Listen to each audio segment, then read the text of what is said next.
ბრძანება სასტიკის საყვედურით მეორე საბავშვო ბაღის სამმა თანამშრომელმა დღეს დილით მიიღეს. ბაღის გამგის ნანა ერემაშვილის გაღიზიანება ბრძანების ფორმამ გამოიწვია.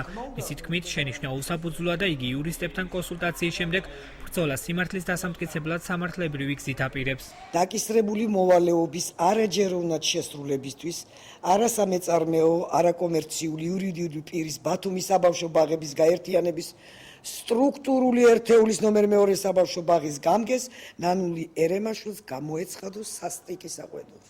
გავივლი კონსულტაციებს, რა თქმა უნდა, ვაპროტესტებ ამ სასტიკს საყვედურსაც და ყველაზე მთავარი ვაპროტესტებ ღირსების შელახვას. სამსახურიდან დათხოვნის ერთ-ერთი პრეტენდენტის სინათინ გოგიძიძის განცხადებით, რამდენიმე წლის წინ ბაღების გაერთიანების ამჟამინდელ დირექტორს ნატალია ზაქარიაშვილი საკუთარი შვილი სწორედ მეორე ბაღში დახავდა. მაშინ პედაგოგმა ბავშვს შენიშვნა მისცა, რამაც მშობლებთან დაპირისპირება გამოიწვია. იყო ჩემი ყოფილი მშობელი და ცოტა შენიშვნა მივეცი, რომ მოეწესრიგებინათ ბავშვი და ამის გამო მე და მის მეუღლეს მოგვიყვდა კონფლიქტი. 3 წლის უკან ეს მისმა მეუღლემ ისევ აქ ბაღში გამიმეორა. გამიხსენა, რომ მე ისევ მუშაობდი ამ ბაღში თურმე. მოვიდოდა დრო, რომ აქედან გამიშვებდნენ და მოვიდა ალბათ დრო იმისთვის, რომ დავისაჯა.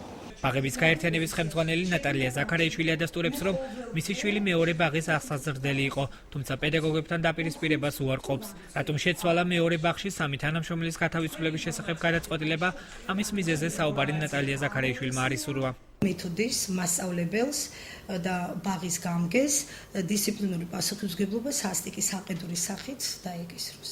ჩემი შვილი ნამდვილად დადიოდა ამ საბავშვო ბაღში, მაგრამ მე ამ პედაგოგს არ ვეცნობ.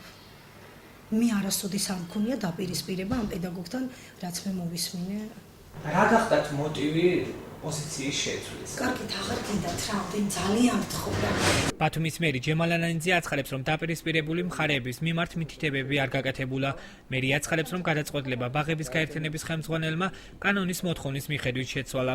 საერთოდ სამსახურიდან დათხოვნა რეგულირდება შინაგანად წესთან დაკავშირებით დარღვევით, ასევე შრომის კანონთან მიმართებაში უფლებამოსილების გადაჭარბებით თუ დარღვევით და გათავისუფლებაზე გადაწყვეტილებას ღებულობს საბოლოოდ გაერთიანების ხელმძღვანელი. აქ რომ გარედან რაიმე ჩარევა, ზემოქმედება ნამდვილად არ ყოფილა. დაპირისპირების მიზეზი ბაღების გაერთიანების ხელმძღვანელის მიერ მეორე ბაღში მონიტორინგის დროს გამოვლენილი ფაქტი გახდა. ნატალია ზაქარიაშვილის მტკიცებით აღნიშნული ბაღის საპირფარეშოში 10-მდე გოგონა ბუნებრივი მოთხოვნილების დასაკმაყოფილებლად საკუთარ რიგს ნახევრად შიშველი ელოდებოდა.